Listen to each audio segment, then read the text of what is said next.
Now by now you've probably already heard me singing the praises of microdosing and talking about the benefits I've experienced.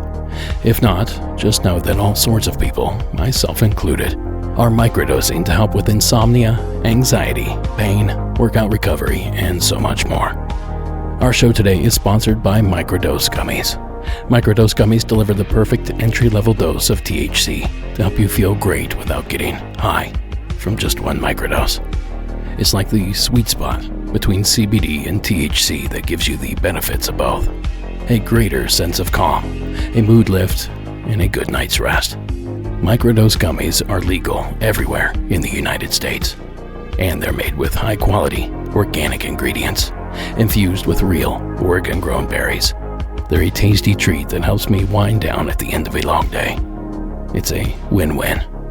So what are you waiting for? Microdose is available nationwide. To learn more about microdosing THC, go to microdose.com and use code Monsters Among Us to get free shipping and 30% off your first order. Links can be found in the show notes, but again, that's microdose.com and the code Monsters Among Us. Now, as always, supporting our sponsors supports the show, so thank you for listening. Now, back to that spooky stuff.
Good evening and welcome to Monsters Among Us. I am your guide, Derek Hayes. And that was another listener-submitted theme. A new take on our original by the talented artist Jacob Stark. Thanks, Jacob. And thank you for joining us here this evening. And welcome back, folks, to another installment of Monsters Among Us. Now, tonight we're going to do things just a little bit different. We're still on hiatus, in between seasons, if you will. And in the interest of putting content out, while still managing to get a little bit of relaxation in, we're going to keep things kind of laid back tonight. I have some great calls lined up for you guys. Some pretty interesting stuff. But we're not going to go heavy into the deep dives. No research, no clips, nothing like that. Just good old-fashioned phone calls. Beginning this evening in the state of Massachusetts. Christina, welcome to the program.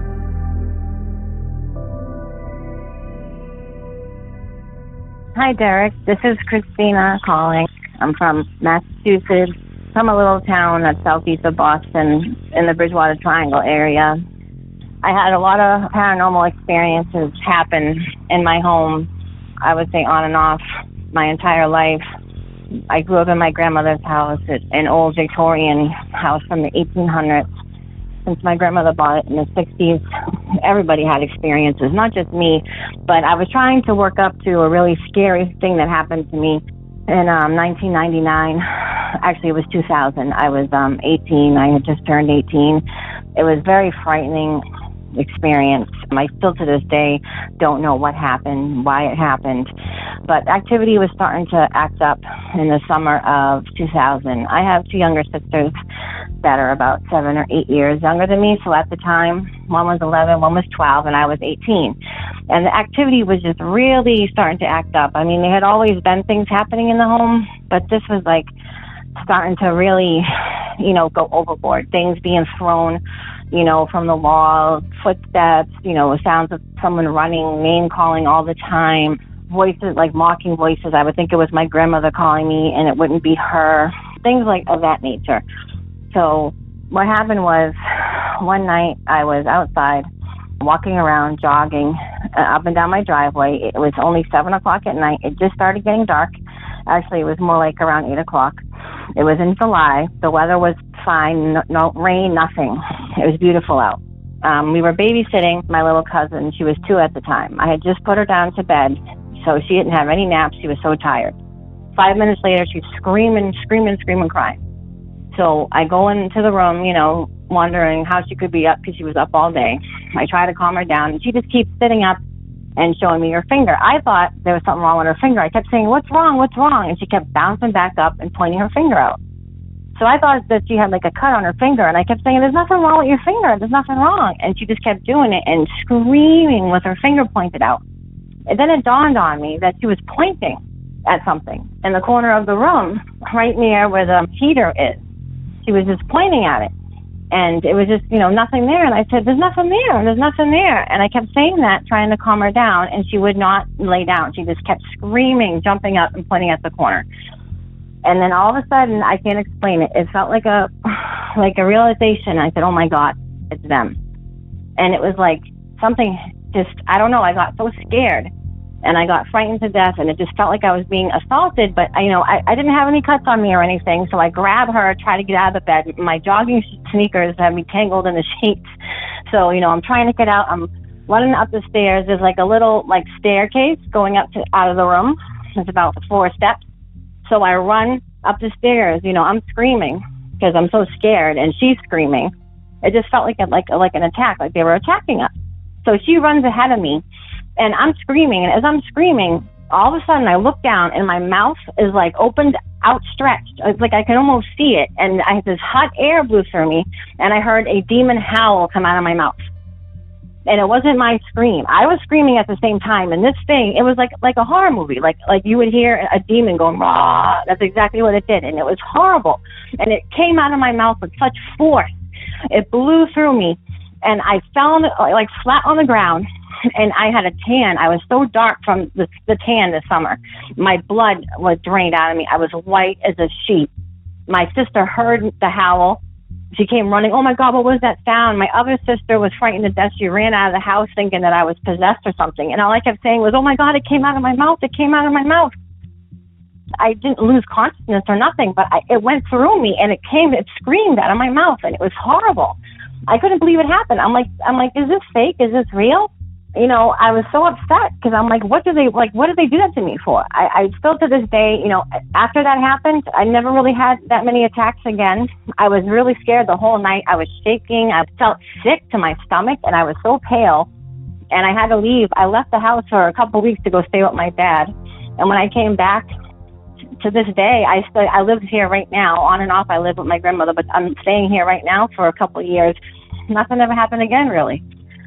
I've looked all over the internet and trying to find out if anything like this has happened to anybody else, and I haven't found anything like that as far as, something coming out of your mouth and howling and stuff. I know that doesn't happen very often, so I just figured I would tell you my story and see what your input is on it, and if you can come up with a logical explanation, I'd love to hear it, because I'm hoping that maybe I imagined it, because it's kind of a scary thought.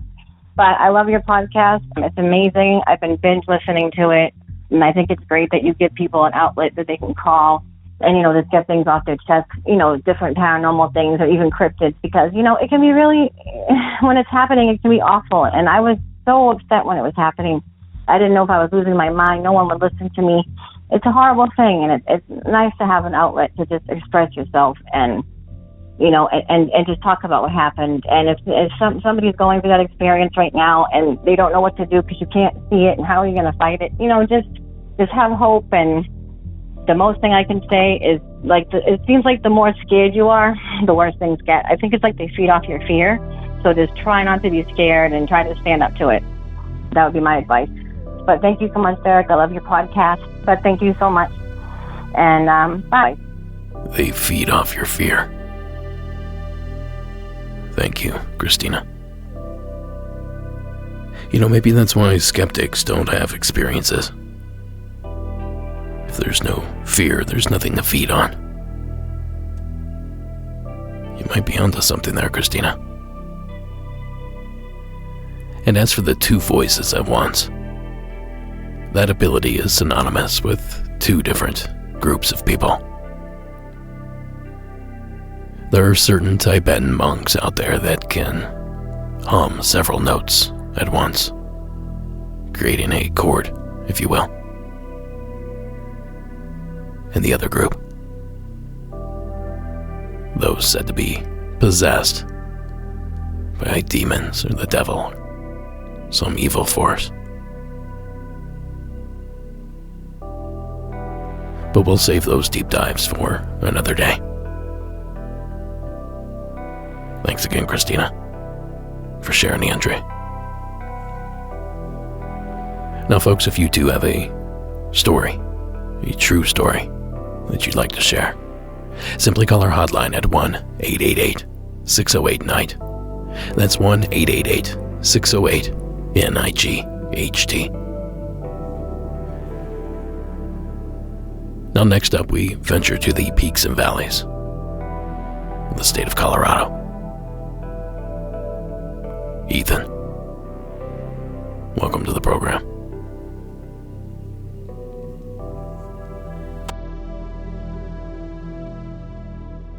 Hi, my name is Ethan Miller. I live in Denver, Colorado.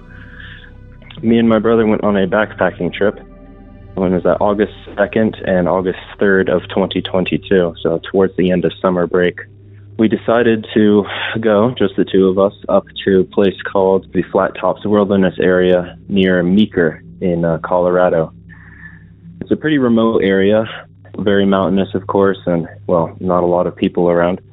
But yeah, so we went up there, went up towards the ridge, and you go up and over, down into a valley to go where there's multiple ponds and lakes and stuff. We saw a few people coming back off of the trail, but no one in the actual valley where you stay. And as we were coming up and over the ridge, some weather rolled in, so huge rainstorm, which would explain why everyone was eager to get off the mountain. But basically, this rainstorm comes through, no issues. We got rain gear on, and we coming down into this valley. And like I said, don't see anyone, no sign of anyone else. We're just continuing on walking, go past a few lakes, few streams and stuff like that, no issues at all, until we finally come to a campground that we decided on because it was getting late in the day. It was next to a big giant lake, and we rounded up over the top of a hill and went down a little bit. And, there's a nice campground there. And the first thing that I pretty much noticed, me and my brother, was that right next to the campground, the flat area where there was a fire ring, was a very strange looking divot in the ground. It wasn't too big, probably about, I'd say maybe 10 feet across, maybe 15 or so. But it looked like a pretty circular, pretty symmetrical, honestly. It looked like a meteor or something had hit it, small meteor, like hundreds of years ago. But, grass and a few boulders here and there, nothing out of the ordinary. So we decided to camp right next to it, pretty much on the rim. And we're looking for firewood. Of course, it had just rained, so, it's getting kind of late and everything's wet. And I stumbled across a blue tarp, what looked like kind of tucked underneath a log facing away from our campground. And I picked it up and I noticed it was actually a tent, a blue tent that had been torn and looked like a little singed as well, which was very strange, of course, because, you wouldn't pack in a torn tent, and it would be very strange to have it torn or ripped unless, you got attacked by a bear or whatever, which isn't out of the ordinary for Colorado, but it'd be a little rare. So, we don't think much of it. We're like, all right, well, it's just trash. Let's just pack it out. So, yeah, we stay the night, couldn't get a campfire up because everything was wet. Stay the night, sleep, nothing out of the ordinary happens. Next morning, we have to get up and go to a stream to get water and, do our morning business. And we come back to camp, and the first thing we both notice is a white, wide-brimmed hat, kind of towards the center of the circle. Of course, we would have noticed it either the night before, scrounging for wood, or, the morning of, because all of our stuff was pretty much wet, and we left it out there in the sun to dry. And, me and him were like, well, maybe we brushed over it, or maybe it blew in on the wind, and we were like, all right, well, this is certainly kind of, a bit strange, considering there's a torn tent here, and we just found that hat. But again, we don't think nothing of it. We're not entirely convinced at this point. We're like, all right, well, just another piece of trash to pack out, and hey, maybe, our mom can wear it or something. Maybe she's looking for a hat. So we pack it out and, don't think much of it. But yeah, at this point in time, you have to sneak up and around towards the end of the valley here and kind of go up along the ridge. Anyway, we're walking out of this valley, and the trail leads up, kind of follows a ridge up to the top of the flat tops. And of course, the flat tops are pretty well known for Colorado, at least if you go backpacking quite a bit, and they're pretty popular because, flat top mountains, there's no trees up there, pretty much all just grass. Gorgeous, yeah. Anyway, so, we're walking along, just enjoying the day. It's nice and sunny, not too many clouds. And eventually, after walking for, I'd say, about 2 or 3 miles on the flat tops, we see a white tent, and this is like an outfitter's tent, the kind that, someone who is hunting or whatever would bring up on horseback. But, we don't see a horse, and nor do we see any signs of anyone living there. But nevertheless, we walk up to it, and, we're like asking, hello, is anyone in there? And there's no response at all. But yeah, no footprints around or anything like that. And we were like, all right, well, hunting's pretty popular around here. Maybe someone just set up a hunting tent for, the upcoming hunting season. So we don't think much of it.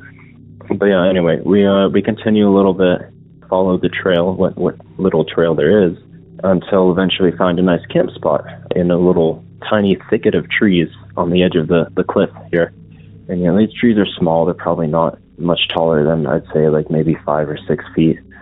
But yeah, so, we're setting up camp, and I'm getting the fire ring going, and I hear what sounds like pitter-pattering down the trail coming towards us. So, I perk up and look up, and I see a dog coming down the trail. And it's like a Bernese Mountain Dog or something, black and brown, and maybe a little bit of white there too, coming down the trail right past our camp. And I'm waiting for the hiker behind him to come, but there's no person with this dog. It's alone, which I found very, very odd, of course, because we're in the middle of nowhere, miles and miles from any road, and we haven't seen anyone else on the trail this entire time other than the very, very start.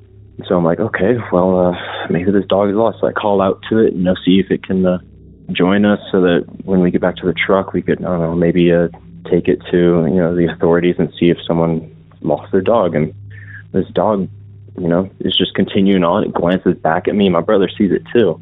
And it just glances at us and continues on down the trail, which, it just seemed like it knew where to go, or like it was, it had a destination in mind.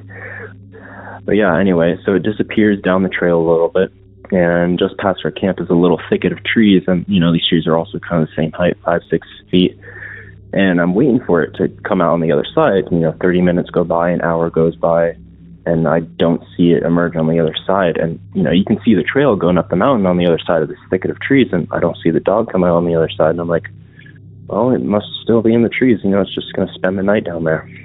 And so, yeah, again, don't think much of it. But yeah, we get camp set up, and, fire started without much issue, and sun goes down, and, we're like, all right, well, it's beautiful out here. We're on the flat tops, the stars are out. Let's just sleep outside tonight on a tarp. And so we do.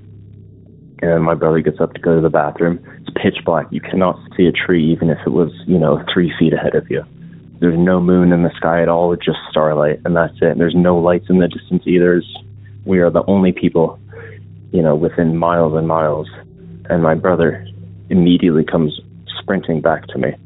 And, in a hushed whisper, he's like, dude, I swear there's something that just was like running at me right now. And I'm like, what? No, you're full of shit. And he's like, no, seriously, and I know my brother. He's not the kind of person to make up a story for, fame or whatever. But yeah, I can tell he's genuinely terrified. And so, at this point, I'm like, all right, well, we've got the Glock, let's take the Glock and our headlamps and stuff and investigate. And so, we're looking through the night with these headlamps, and they aren't very great. You can't even really see down to the tree line very well. And, I'm terror gripping the Glock at this point. And I'm like, I didn't see it, I didn't hear it. But, my brother's obviously terrified, and I believe him, right? So, and I'm like, there's no way I'm going down in that tree line. Let's just go around the camp. And, we're doing that for about, I'd say, 15 minutes or so. And we don't see anything. We don't hear anything. But, my brother is like, let's bring all this into the tent. And I'm like, yeah, I agree with you. And, we're both just sitting there staring up at the ceiling. I've got the Glock, resting on my chest at this point. And I'm like, we're both just too terrified to fall asleep. So we're sitting there for an hour until eventually, we do fall asleep out of exhaustion. And, just keeping our ears out. And we didn't hear anything else or see anything. And I don't think he saw it. He only heard it. But he described it as footprints, like someone sprinting towards him.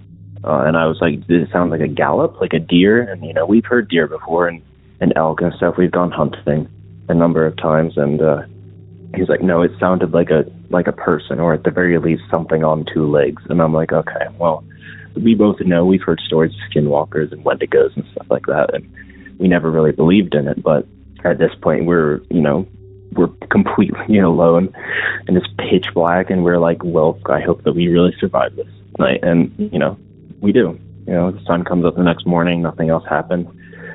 We walk on out of there, run into a few people, say hello, wish them the best, and get back to the truck, no issues, and drive on home. But yeah, this happened, by the way, at the Flat Tops Wilderness area near Meeker, specifically near a place called the Devil's Causeway. It's on a trail system going up and over there and down in the valley and then back up on the flat tops and backs up on itself. But yeah, it happened practically just at the Devil's Causeway. But yeah, thank you so much, and I appreciate what you guys do. Thank you. Ethan Miller, signing out. Bye. Thank you, Ethan Miller. I found a tent once, and this one was all set up, ready for use. It was here in the desert side of the mountain. For any locals listening, it was near Pinnacles. Just a cheap little pup tent, set up about 100 yards from the road. I think there was a sleeping bag inside. Now, it wasn't ripped open or anything. It was sun-bleached and weathered, but I didn't see any signs of a struggle or anything. So I didn't think to report it. The next time I made it out there, it was no longer there. So someone found it and cleaned it up. But it sure was strange. And speaking of strange, dear listener, are these odd occurrences that Ethan and his brother experienced related in any way? Or did these boys simply let a couple strange coincidences spook them on the mountaintop? And I do want to know who or what ran at Ethan's brother. It certainly sounds like there's strange activity in Flat Tops Wilderness area. I'll have to keep that place on my radar. Thanks again, Ethan, for sharing the entry.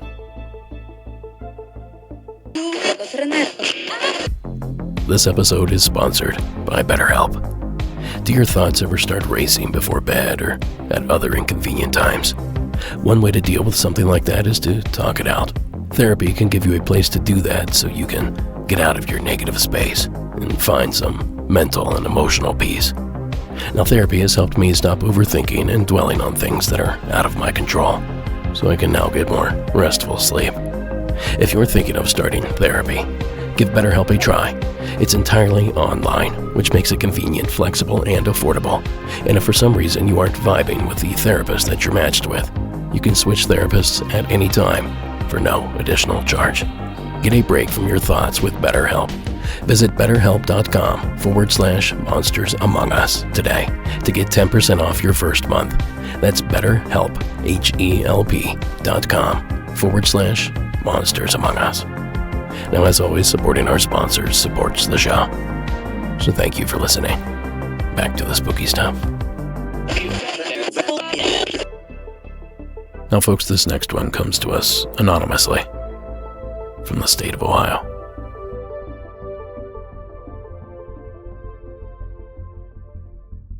Hey, Derek. I'm calling from Ohio, just on the border of Greene County, close to Dayton, Wright Pat, all that. And I was just listening to season 13, episode 8, I believe, about the caller who lives close to Wright Pat who saw the pill-shaped UFO twice.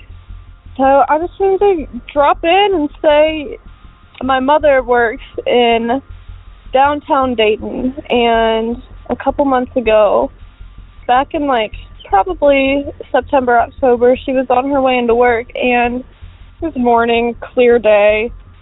She was with a friend that she also drove to work, and they both saw an aircraft.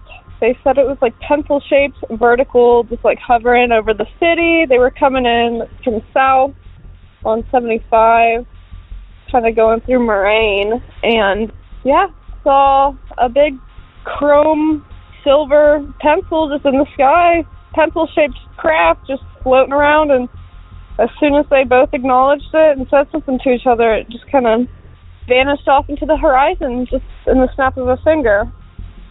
That's the first one. The second one, I have a friend. This friend, she not a big believer in the supernatural, extraterrestrial type stuff, very straight to the point type of gal.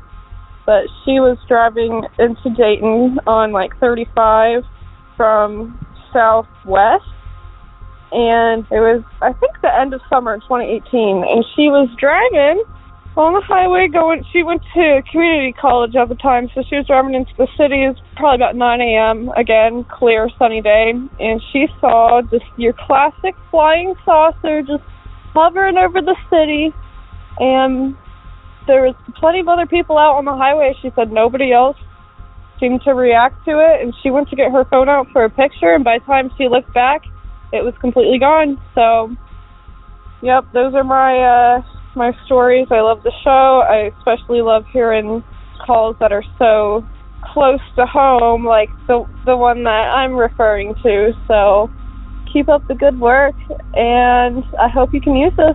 Thank you. Thank you, caller, for calling in. Now, we all know that area of the country can be a little creepy. So none of this comes to me as a surprise, caller.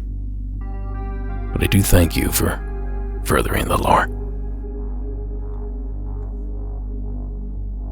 Now, folks, don't forget we still have plenty of this year's Monsters Among Us Halloween-themed t-shirt over in the shop. Now, the long sleeves are almost sold out, but a restock is coming soon. Now, this year's design was created by artist Adam Parnell-Deal and features yours truly with some spooky Halloween monsters. The detail in this artwork is insane. You just gotta check it out. Now, Sarah also created a special edition blood red tie-dye remix of an old favorite design by artist and friend of the show, Brett Manning. Head on over to monstersamonguspodcast.com and click that shop tab to see all the awesome Halloween season designs. And order soon because they're going fast. Now, this next entry takes us to the state of Washington, where Ash has a story for us. Hello, Derek. My name is Ash, and I'm calling from Washington State, but my call is regarding a time when I lived in Southern California. From the beginning of 2012 until autumn of 2014, I lived in Alpine, California, a small town about 16 miles as the crow flies from Lake Cuyamaca, which borders the Cuyamaca Rancho and Anza Borrego state parks. I lived in Alpine Woods Apartments with my then-husband, now ex-husband, and my son, who was 8 years old when we arrived. Shortly after moving into the apartment complex, my son began having conversations with an imaginary friend, though only in the privacy of his room. When questioned about it, he said, rather indignantly, that it was a secret. My husband at the time and myself assumed it to be typical childhood behavior and thought no more of it. It was less than a month later when I first caught a brief glance of a tall man walking down the hallway, something which I immediately brushed off as morning grogginess, and this happened to me several times over the course of the next 6 months, but I took the moments as my own flights of fancy. It wasn't until late that summer, after my son had made many friends among the children living in the apartment complex, all of whom played in the grassy area right next to our patio, when I overheard them talking about the ghost man. In chatting with them, the children described occasionally seeing the same man that I myself had been seeing.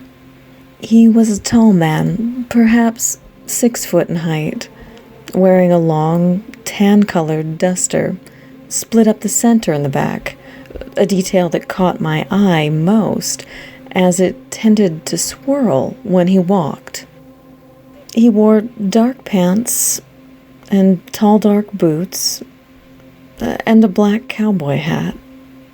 I never did catch much of his face, a few glimpses that would make me guess he was in his late 50s or early 60s, with dark eyes, dark hair, and a mustache.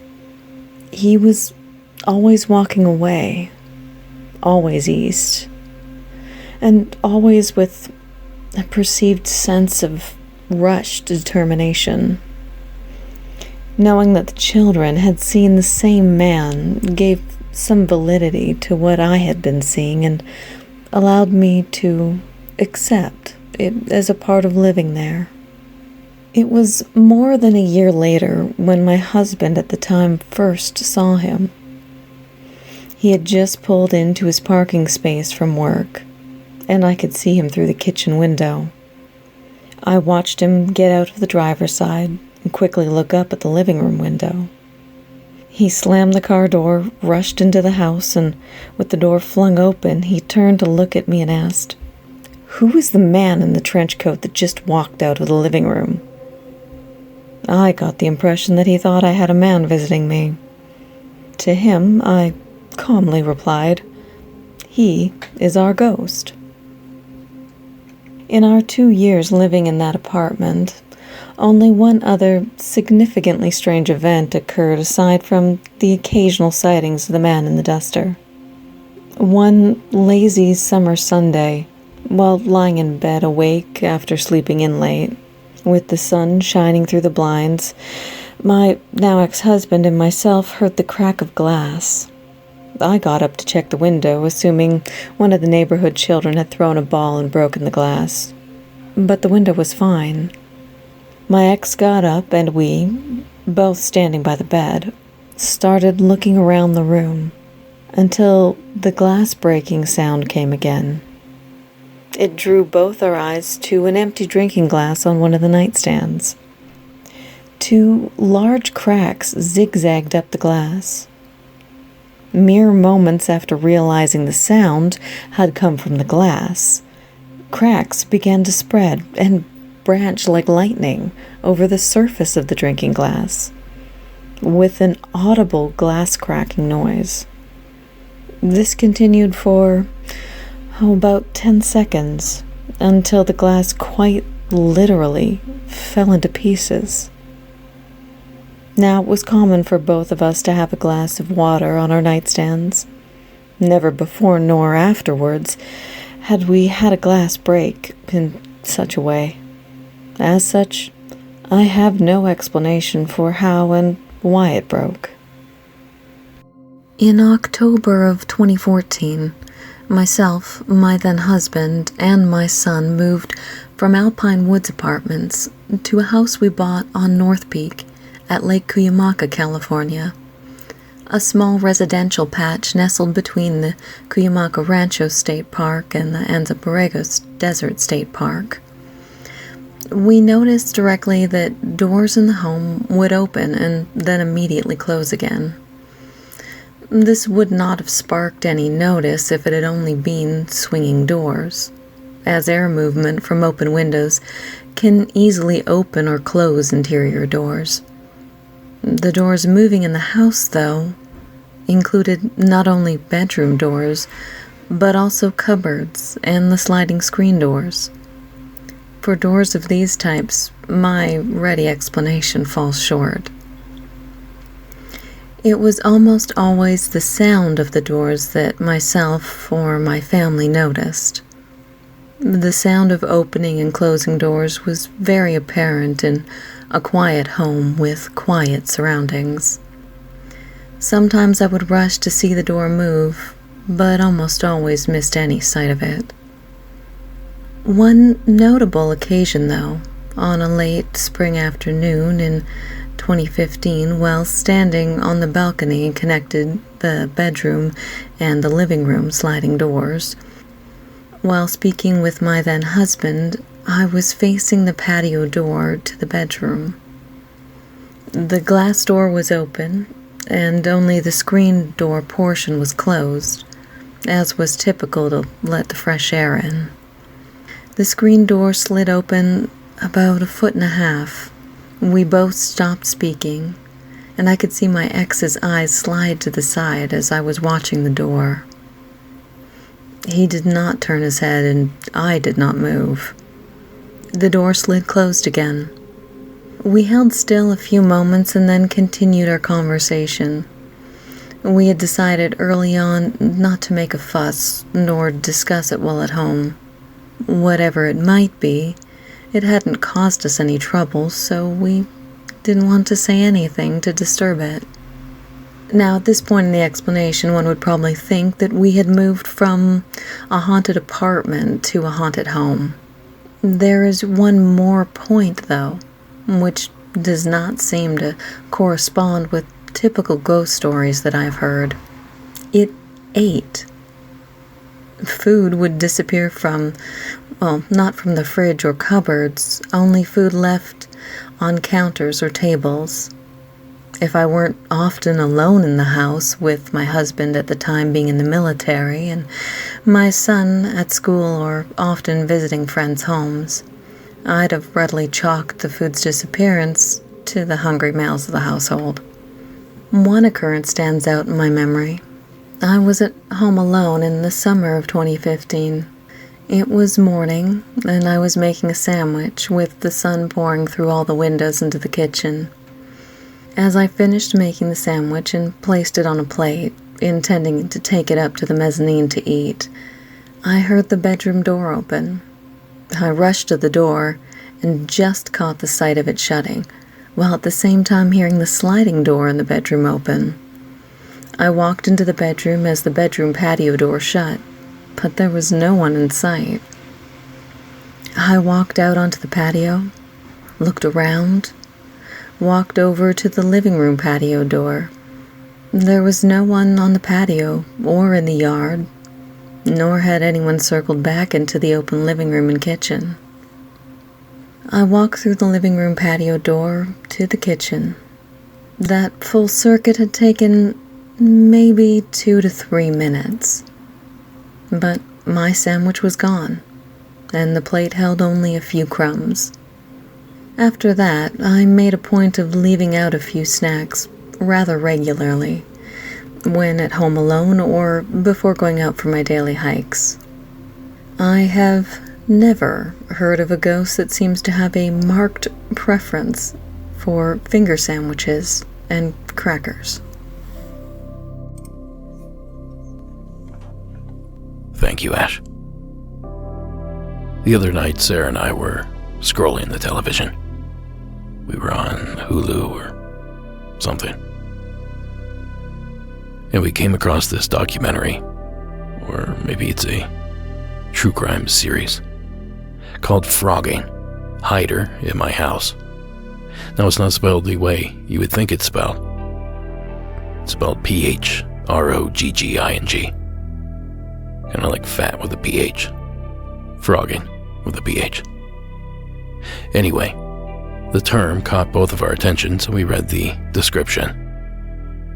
And that's when this little nightmare was introduced. Now, according to the description on this listing, a frogger is someone that's secretly living inside someone else's home. Now, we've covered stories like this in the past. That's not really our thing here. But when Ash mentioned that her ghost ate food off the counter, that's the first thing I could think of. Perhaps there really was a man with a duster living somewhere in the home. I'm not sure which is a more frightening concept. Now, Ash actually touched on it a bit, but her encounters took place in or near the Borrego Triangle, the subject of David Flora and I's documentary film. Now, folks, you can go catch this film in theaters at the Inglewood Cinema in Inglewood, Ohio on September 22nd, at the Salina Arts Center in Salina, Kansas on November 2nd. There's going to be a digital Q&A after that one. And I don't have dates just yet, but I have listings coming up in Boise, Idaho, and Omaha, Nebraska. Now, I'll keep everyone posted as the schedule advances. But if you'd like to keep tabs yourself, go to BorregoTriangle.com and click the Theater Screenings tab. All the info is right there.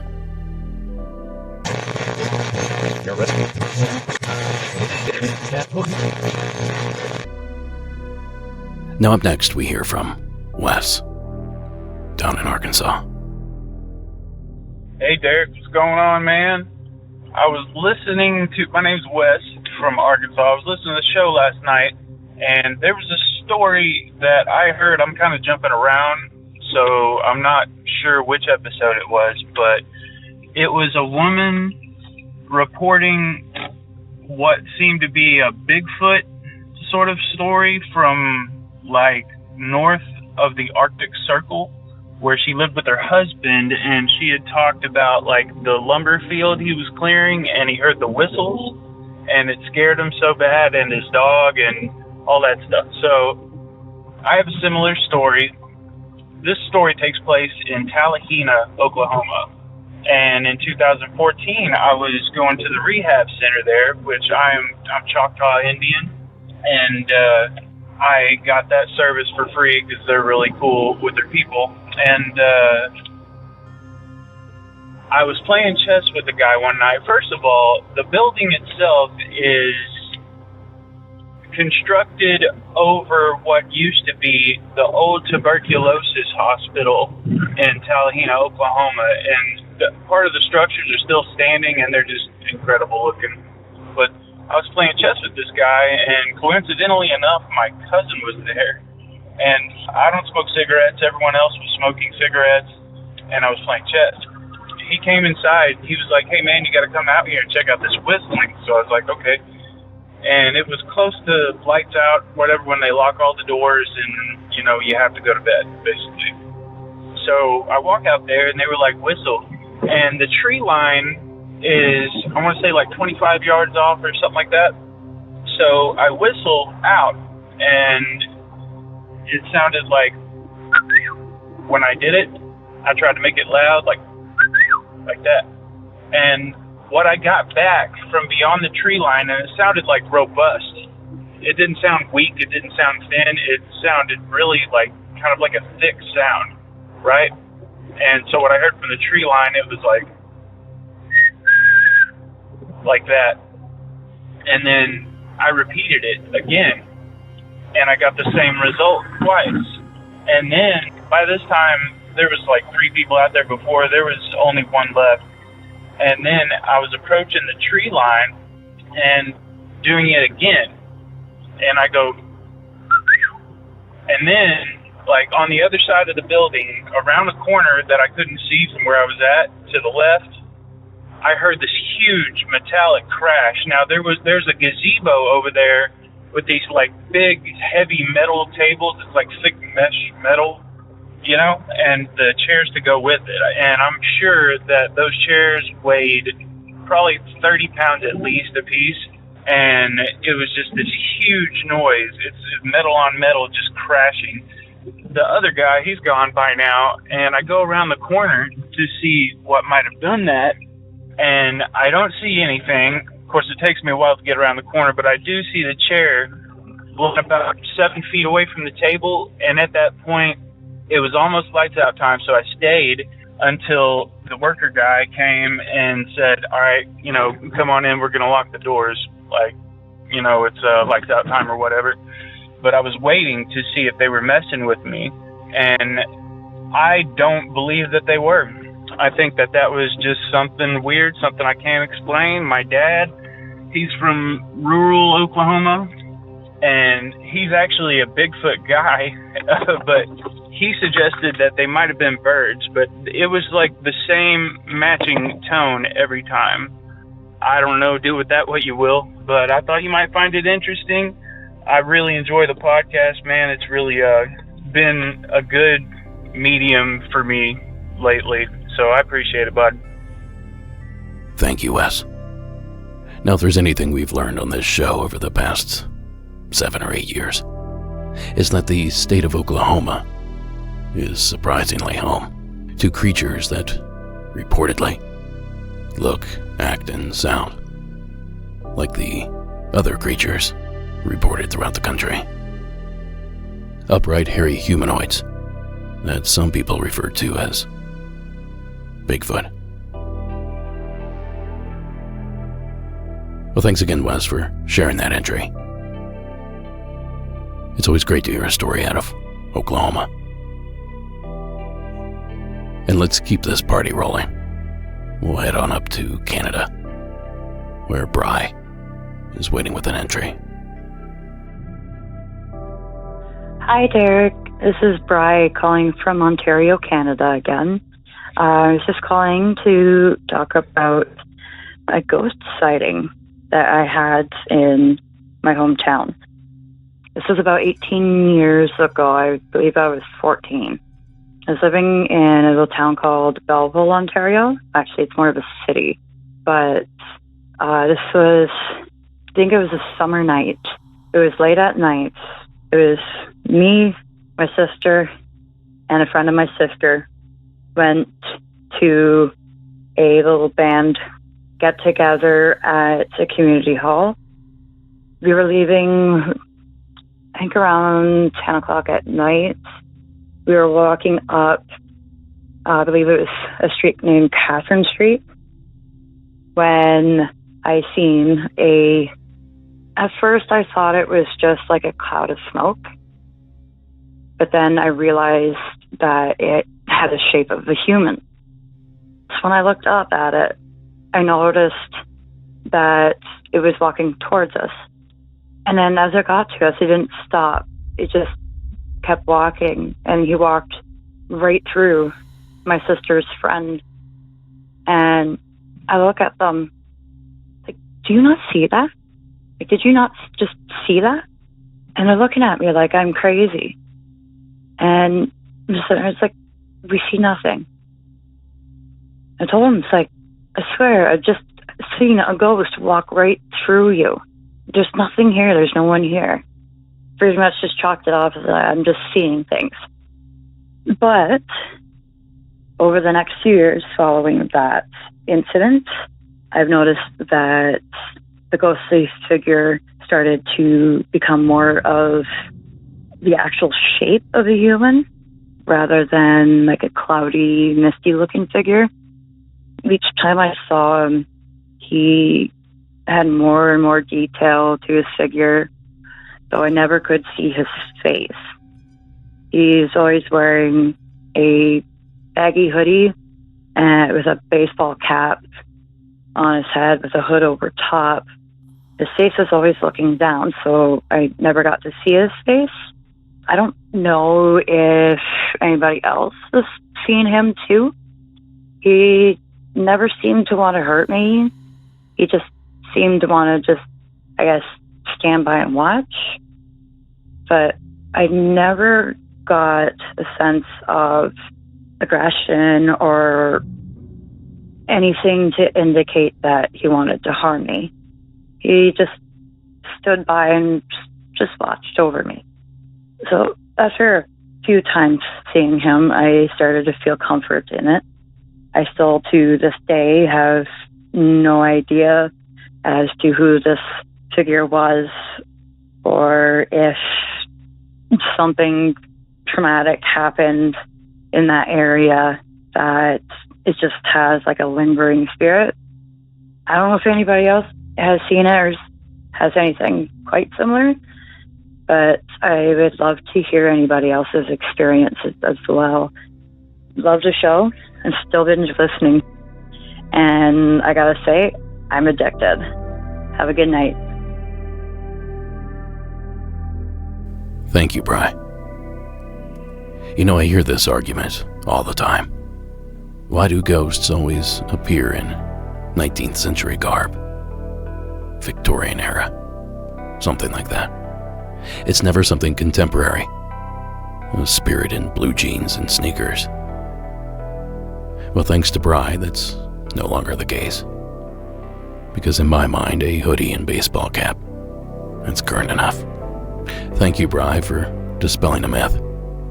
And for sharing your terrifying entry. Now, folks, I'm running out of time here, so I need to speed things up a bit. So let's just shoot off to Utah, where Jeff is waiting with a call. Hey, Derek. My name is Jeff Call. I live in Salt Lake City, Utah. Big fan of your show. Listen to it every night. I have been for quite some time, man, so really appreciate that. But I've been wanting to call for a long time, and, you know, I've just had a lot of paranormal things happen to me, and I can't really explain why. But anyways, I went down to St. George, Utah, and was just going to do some camping, canyoneering, things like that. Anyways, I stopped off for some gas, and just things started getting weird. I looked across the street, and there was a grocery store, but it looked like they were doing some construction. And it was probably about maybe about 100 yards. And I'm looking out front, and you know those cargo, kind of like the cargo ships where they, you know, do the storage and you can put stuff in. You see them on the, you know, cargo ships. So anyways, I'm looking at them, and it looks like little people running back and forth, back and forth, back and forth. And I just kind of had to like close my eyes and just like double take on what it was. Like I didn't get it. And they had these vests on, like worker vests. And I'm just like, man, this is just a trip. And so anyways, I drove over there, and there was nothing there. And it was weird. They were going from one of the containers to the next, and to the next, and to the next. And it's probably maybe like 11 o'clock. So anyways, I go out into the desert, and I'm in my vehicle and kind of get my tent set up and things like that. I bought some new night vision, so, you know, that's a wonderful place to use it. And just exploring. So anyways, I'm looking up on the ridge line, and it's dark now, and I'm using my night vision, and then all of a sudden I see that somebody is up there.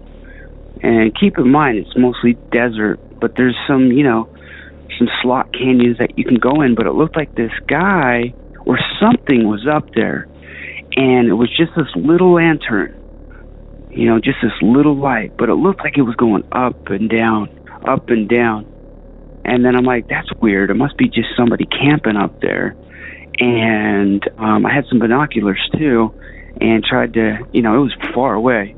And I couldn't really tell exactly what it was, but it was just kind of trippy.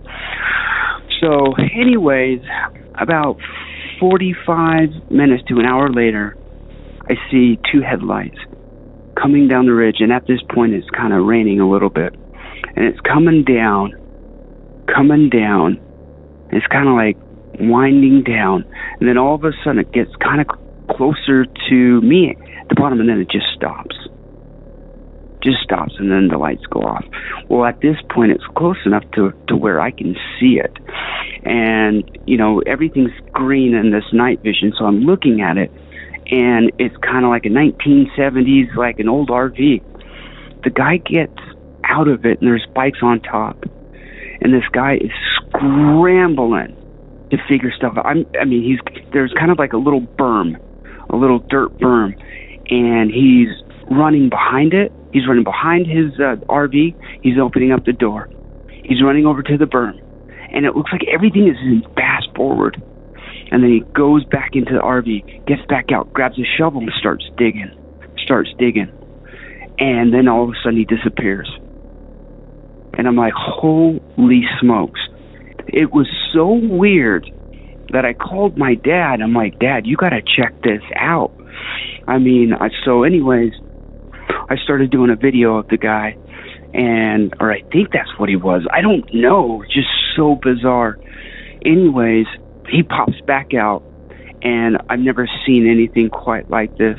And he starts digging, and then he runs over on a hill, lays down on his back, and then goes back down, starts digging, and then just disappears again. And then I'm just sitting there waiting, and all of a sudden he pops his head up over the berm, and I'm looking at his face, and he has this long curly hair, but it looked like his face was completely melting. It was probably one of the scariest things I've ever seen in my life, but at the same time, this kind of stuff is not supposed to happen. Like, what I witnessed was paranormal. I just cannot believe what I saw. So anyways, hey, I really appreciate all the work that you've put in. I look forward to, the episodes when they come out. Yeah, I appreciate it. Keep up the good work, Derek. You're the best ever. So we'll talk to you later. Thanks. Bye-bye. Thanks, Jeff. And I'll be honest here. I think Jeff is lying straight to our faces. Best ever. Not even close. But I do appreciate those kind words, Jeff. And as far as the desert's concerned, all sorts of weird things take place out there. And I can attest. I've spent my fair share in the desert over these past 15 or so years. In fact, I would venture as far as to say that if you're in the desert and you don't see something weird, well, that's weird in itself. And those little people, what the hell was that? Reminds me of those little builder guys on Fraggle Rock, the Jim Henson series on HBO from way back in the early 80s. Used to love that show. Anyway, this probably won't be the last you hear about these little people here this evening. But until then, that's going to do it for tonight. Thank you again, Jeff, for taking the time to share that story. And thank you for taking the time to tune in. Now, Monsters Among Us is written and produced by me, Derek Hayes. Copyright Red Crow Media. Additional support provided by Sarah Carter Hayes and Delaney Bowers. Follow us on social media, like us on YouTube, rate and review where possible. And be sure to look for us on internet radio, Sundown 96.6 and the UNX Network. And finally, tonight's score was provided by Iron Cthulhu Apocalypse, Co.ag Music, and Carl Casey at White Bat Audio. Thank you again for listening. Keep it spooky out there. And I'll catch you here next week. Have a good night.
Now, tonight's secret story is that little person revisit I promised you.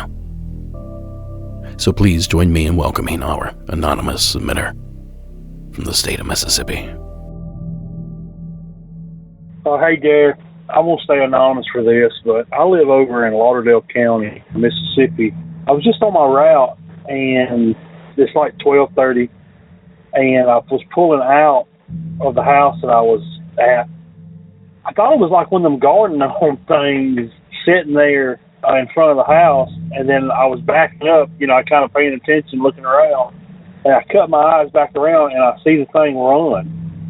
It took off running through the woods. It was like a little jockey, though.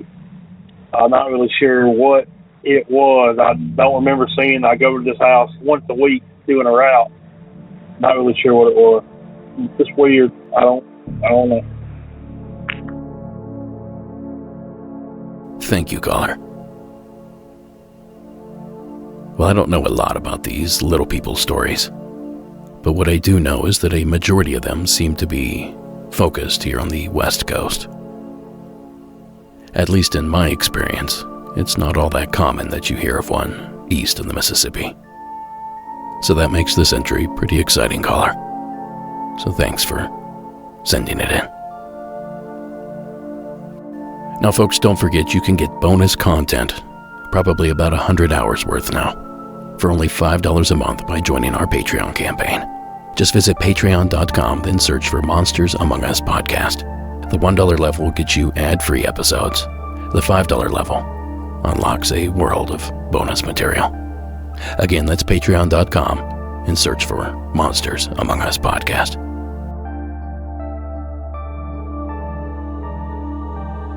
Now for you Beyond members, tonight's going to be just a little bit different as well. As you may be able to hear, I'm still recovering from COVID. I pretty much feel okay, but the voice just isn't where it used to be. It's nothing time can't fix. But for tonight, I'm going to hang up the headphones. But I don't want to leave you guys hanging like I did last week. And my apologies for that. Time just got away from us. So tonight, to avoid that issue, I'm going to play a couple calls back to back. Sans commentary.